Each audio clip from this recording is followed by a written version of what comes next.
So freaking strong. My shirts are ripping now. Growing out of my shirts. I'm still lean as hell. 155 pounds of muscle, very little fat on me. This world and you. Look at that shot, bro. It's beautiful. A subscriber by the name of Turnt says he eats really well, he trains extremely hard, but he has no experience with fasting. How does it work? What should he do? And then when he does eat and break the fast, what should he eat during the feeding window? Let's bring it back to basics. This is Gavin Mehl coming at you. Intermittent fasting, warrior diet. How to get started with intermittent fasting. What should you eat during the feeding window to get your body fat down under 10% while still building muscle and increasing the human growth hormone levels in the body? Let's do a little talk about this candidly and leave the camera rolling, man. I love just getting on a riff like this. So I'm glad you asked that question, Turn. You caught me at a good time. I saw your email come in, and boom, here we go. I'm coming at you with an answer. This is really really good. So in order to get started with intermittent fasting, the first thing is making up your mind about it, deciding what it is that you're going to do, what it is you're going to do, and that you are going to do it, and that's it, period. I think the first mistake that a lot of people make is they feel that they can't do something, or that it's hard, or there's pain, or they don't know how. They don't know how, so they can't do it. So the first thing is getting over that barrier, the mindset, the mentality of the I can't do something, I don't know how I'm going to do something, and leaving that behind, and then deciding that you are going to do it, and that's it, period. Even though you don't know all the how. I'm going to help give you some of the strategy, but this is just going to be a general overview, and then you're going to build your own little formula to go with it, because that's going to be the how, is your experience. You'll experience how to do it when you start doing it. That's how. But I'm going to give you the overview. Make up your mind first. I made up my mind that I wanted to look like a Greek god. I wanted to look like Brad Pitt did in Troy. I had really, when I was around 21, I wanted to do the Fight Club. I wanted to look like Brad Pitt in Fight Club. And I did pretty okay at getting to that level, but then I was like, you know what, I want to get bigger. And I ended up, going downhill, and I got put on fat. But my goal at this point, when I really hit this, was I wanted to get to Brad Pitt in Brad Pitt and Troy. That was my ideal physique. I want to look like a Greek god, and that's it, period. I would tell myself, I'm going to be as fit as Tony Horton. I'm going to be as ripped as a young Brad Pitt as Achilles. I'm going to, have the determination of Arnold. I'm going to have the endurance of Uriah Faber. I'm going to have the jumping ability of Eric Burns. I'm going to have this flexibility and quickness of Bruce Lee. Every morning when I wake up, I do my yoga, and I tell myself these mantras, and I still do even to this day. It's the first most important thing. It really is. The direction and believing you can do it.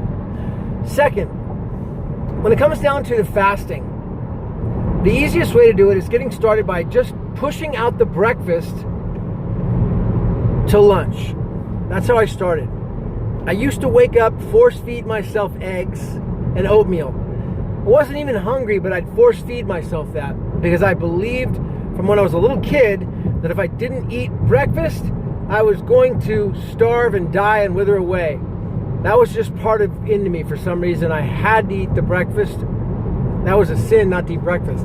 So I would force feed myself even though I wasn't hungry. So I had to reprogram. I said, I'm done with this. I'm not ripped. I'm not shredded. I'm not in shape at all. I look like crap, even though I was trying so hard to get there. That was my first step. After I did that, it wasn't so hard. Like, that was my first month, just going to lunch. Making it my first goal, getting to lunch. Like, month number 2, I pushed it out till 2 o'clock. And at this point, I would work out around like 1. So I'd work out at 1, fasted, and then I'd get home, I'd eat around 2 o'clock, say 2:30. And that worked really well. I started seeing results on month 2. I got pictures. I was like, man, I'm actually different. I'm a little bit tighter. I hadn't been getting leaner over the past year of doing a starvation diet. Nothing had worked because I'd been doing a very low calorie diet. Even as low as 1,200 calories a day. That did not work. My body was starving. So by going to this, I began to push the meals out till 2. And then I noticed I would start to get hungry, and it became a challenge.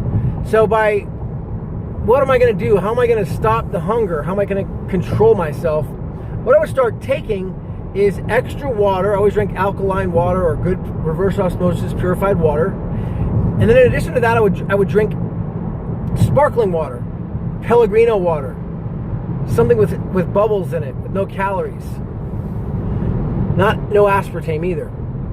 Like no NutraSweet and stuff, right? So preferably sparkling water that helped like put some bubbles in me, and I pushed the hunger down. Then I noticed that I needed a little bit something extra. So I would have apple cider vinegar and water. It's like 1 tablespoon. And that to this day has been like one of my greatest assets, is using the apple cider vinegar when the hunger kicks in, because I still get it today. The hunger kicks in. I see food, I smell food, I come from a bakery or something really good, I want to have it, I can't control myself. I think, if I can get to the apple cider vinegar and water, but quick enough, I can control myself. If I can't get to the apple cider vinegar and water, if it's not nearby and I can't reach to it, or coffee or sparkling water or something, then sometimes I'll lose control and I'll break my fast because it's so tempting. It happens. That does happen. You gotta realize and forgive yourself, and you gotta move on to the next day, okay? This is in the beginning of the stages of fasting for me in the first few months while I began. I noticed that when I fasted, I had some sort of incredible energy. I didn't know where it was coming from, but if I stayed fasted till around like 16, 17, 18 hours, I started like noticing a kick in energy. I don't know what it was. So I was like, I'm going to try pushing this out a little further. I'm going to try to time my day to work out at the end of my fast and try to get to like 18 hours fasted. So I kept on with the same strategies, and I tried to push my fast a little further and time my workouts to be at the very end of it. And what I noticed is that like I had this incredible charge of energy, like this superhuman energy that would come out in the gym, where I would almost like want to attack the weights and get in there and like get out of my way. And I have it even happen today. Like yesterday when I trained chest, I got in there after about a 20-hour fast, I'd say, maybe 18-hour fast. And I was like ready to attack the weights. I wanted the bar. It was not even a busy day at the gym. So my San Francisco 24-hour fitness. Wasn't busy. There was plenty of room. I get the incline bar, get in there. I'm doing my first set, warm up, do another set, I warm up again. Third set, I'm writing down, because I write down my training on a little note card. I don't use my phone anymore. I actually just, I put my phone aside now. I just like write it down in a little book, pen and paper, where I'm at. And some guy goes over and he says, "Oh, are you using this bar?" And I about lost it. I was like, "Whoa, man!" I was like, "Yeah." I was like, "Dude, yeah, I'm freaking using the bar. What does it look like, bro? Beat it, you little maggot." I mean, I almost like went off on him, dude. I was like, "Nobody's getting in the way of my bar right now. I'm freaking training, bro. Get out of here." I was like, "Whoa, dude." I kind of like afterwards, I kind of apologized, but in a way, I was like, "That's just how I feel when I get in the gym. I want to attack." It's because the human growth hormone level is so high. Now, I'm not like that all day long. In the morning when I get up, it's like, okay, cool, it's going to be a great day, positive, and all these things. But it's like once the human growth hormone kicks in, like later on in the day, at around that 16, 17, 18, 19 hour, 20 hour period, boom, I'm on fire, I'm ready to train. So I started noticing that, and I wanted to start leveraging that. And so strategizing my training around it as much as I could. Now, when it comes to eating, good question. What do I eat? So I've done my training. I've kicked butt. Crushed it, man. I put a playlist together already for you guys to go through, like 15 or 16 vlogs I've shot about full day of eating. Variety of different things that I've eaten over the last few years that you can mix into your diet, like how it works for you when you do the fasting. But let me give you like kind of just a bullet, like an overview, a general blueprint of like a perfect day eating. And if this is like my fallback, if I can just fall back on this so I don't have to think about what I'm going to eat, I'm good. If I go out to eat, or I go out to a friend's to eat, or family dinner, that's fine too. I'm going to enjoy and eat the best I can of the highest quality food. But I'm going to like, when I'm not, I built the habit of not having to think about what I'm going to eat, because I know this meal is already like kind of in the back of my mind, or I have the food at home that I can get ready. First of all, I'm generally without even thinking about it, without even trying to do it, I realized that I'm on a very much a raw food diet, which was never my intentions at all. I never intended to be vegetarian. I never intended to eat raw foods or any of that stuff. I think it's a bunch of tree hugger nonsense garbage, to be honest. I don't care about all that. I just want to be ripped, shredded, aesthetic, and I want to live to 700 years old. I want to be the freaking baddest guy out when I'm getting at the pool. I want to look like freaking Brad Pitt and Troy every day. That's it, man. You know, I want to be incredible fitness, well-balanced, optimally trained, and if that's what I got to do with my diet, I'll change around to it, but it's not for it's just, you know what I mean? Like, so anyways, my diet's evolved, and I'll tell you how it normally works. I believe that as we get done with training, we got to get the amino acids replenished. The body needs amino acids to replenish itself right away. Not right away, but after training, it's going to need it. So I get whey protein concentrate from grass-fed cows. It must be cold processed. That's the optimal amount of leucine, of what it's going to produce for the body, the glutathione, the immunoglobulin compounds, and all the other long, crazy words you don't need to hear about right now. Inside of only the whey protein concentrate from grass-fed cows that's cold processed, meaning it's not heated up. Combine that with yogurt, cold, just standard yogurt, but it's from grass-fed cows, whole milk yogurt, not non-fat yogurt. Some yogurt, it's going to help deliverability of the protein. And then I'll add some berries, because berries are stress-activated foods, and they add a little sweetener and make it delicious. Blueberries, strawberries, raspberries, any type of berries. They're going to help actually keep insulin levels down in that first meal. I like that right there. Now, it doesn't have to be first, but I mix that into the meal. I like it first. Sometimes I like it second. Next, either first or second, I'm gonna have a Spartan salad. I patented this. I didn't really patent it, but I made it famous. The Spartan salad video. You can find it in the playlist. How to make it. It's basically raw foods in a salad. About like 8 different raw vegetables right inside the salad. Dressing is olive oil, sea salt, and a lime. It's really simple. It's delicious. I can eat it every day. I crave it. My body loves it. I'm getting all these fresh nutrients. The key is I'm not cooking any of those nutrients right there. I realize now it's like the less I cook vegetables, the better, because I'm getting raw vegetables that have been soaked in sunlight, preferably, and not pesticides, and not cooked to 300 degrees and burn everything off. So that's really good. It's really important. That's what I eat usually every day, the Spartan salad, as much as I can. Then I'm occasionally, on special occasions, I will eat red meat when I feel the need to. A couple weeks ago, like last week, I went over to Mom's house. She had grass-fed chili. I had amazing red meat, grass-fed. Always grass-fed, the best kind, for sure. No junk. No like corn-fed junk. It doesn't do it for me. The cows need to be happy. It's important. And I'm not a tree hugger. I do love animals, but I love what the food does to my body. That's what I love.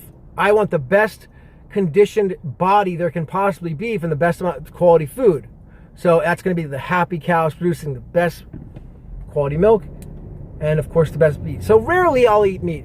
Maybe like once a month or so I'll get the iron. And I don't really eat chicken. Sometimes I'll eat tuna. Sometimes, and that's going to be good quality tuna. There's one by, I think it's Bumblebee. They make a really good high quality tuna now. Albacore. Sometimes I'll eat salmon. Occasionally maybe eat anchovies, but mostly like my go-to staple, right? This is the staple, is going to be hummus. And I make my own hummus, the Spartan hummus. It's simple ingredients. I've talked about it in the playlist as well. You can find it in that same playlist. And I get my own beans. Last night I did black beans. I soaked them all night long. Then I cooked those black beans, like raw black beans or chickpeas. You can do either ones. Any type of beans work, but I get them raw, and because I want to use my own water, my own salt. And I want to get high quality beans. And I want them to be fresh. I don't want crap water in there. So I'm going to take them, then I'm going to put them in there for after I soak them overnight. Then I'm just going to put them in for like another hour or so on a simmer until the beans are al dente. And then once they're al dente, boom, they're ready to go. I mix in tahini, which is ground up sesame butter. And then I add sea salt and lemons. There's a magical potion there right there with the sea salt and the lemons and the tahini. And I'll tell you why. because this combination of the seed and the bean does something magical for the body. It's an ancient food that Spartans would eat, Greek Spartans and warriors would eat. Hummus. It's the seed and the bean combination. It's actually more potent and more powerful than eating red meat itself and what it does for the body. And it's very gentle on the digestion because it's been ground up in a blender, but you're still chewing it, because I'm usually eating with like vegetables, celery, cucumbers, even bread. If you want to eat bread, that's fine too. But eating it with something because you're chewing, enjoying it, I'll eat as much of that as I want until I'm full. I've made a big pot of it. I'm good. I don't even measure it anymore. You can measure it, but it digests. Eat as much as I want. And the salt is so good. And the lemons, the fresh squeezed lemons, you know what those do? Those are good for kidney stones. So it's going to help to dissolve kidney stones, push them down. Something good, just to help preventative stuff. Good for the body, good for the liver, good for the digestion overall. Fresh squeezed lemon juice in the hummus. So those are my two staples. And then after that, if I'm going to still want sweets, I'm going to have honey, good quality, high quality honey. You could add some rice cakes in there. I do have bread. I try to eat high quality bread. I do have peanut butter at times. Try to get fresh peanut butter though. No added ingredients to it. I don't want any corn syrup, any of that stuff in it. Just like regular, just peanut butter. Peanuts, that's the only ingredient. Maybe some salt in there if you want. So just regular that. And then other than that, if I'm really still craving more, I could go back to having more yogurt with whey protein concentrate and berries for dessert, and maybe add some honey in there. Have more of that. If I still want more food, keep going. By that point, I'm pretty damn full. Because that's like in about 2-hour period, I'd be eating all that food. And I'm pretty full. If I really want to have something else, maybe a little more honey, maybe some peanut butter with it. That's really about it, man. If I stick to that, my staple diet, my staple meal, I'm pretty happy. I'm pretty good. My digestion's happy. And if you think about that whole meal right there, it's mostly raw foods. So the goal would be 20 hours of intermittent fasting after the first year. Like, you probably don't make that your goal in the beginning. Just try to get to get to the early stages. Get to pushing it out till 12 and then till 2 o'clock. And then just optimize your calories into at least eating at maintenance. Maintenance is going to be 15 calories per pound of body weight. Okay, that you're trying to get to. 15 calories per pound of body weight that you're trying to get to. So you want to be eating around maintenance, so you want to measure your calories. If you're not already doing that and you're not lean yet, then you definitely want to do that. I don't count my calories anymore because I don't need to. I'm ripped. I got there a year ago, I stopped, but for 3 years, I recorded every calorie, every piece of food I ever put in my body. I logged in Lose It and MyFitnessPal. I could go back, look at it if I want to. And I thought about, let me think about it. I was so shredded this one time it was May of 2016. I think it was my most ripped ever. I'm thinking I should go back and look at my food logs and see what I was eating exactly. And I, kind of scrutinize it because I have all those food logs. So make sure you're doing that, okay? If you like this video, hit the like button. Be sure to subscribe if you haven't already. And leave a comment about what you think about doing these long talk monologue videos with very little editing in it. You can see the real deal, what it's all about, bro. I'm coming at you. Aesthetic, dapper. This is Gavin Mehl. It's a great day. Don't forget to put your handkerchief in when you dress up for a suit. And I told you, this is a custom shirt, and bro, I just ripped it. No joke, man. That just happened. That's not fat. That's my chest growing, bro. All right. Done. Mad, bro?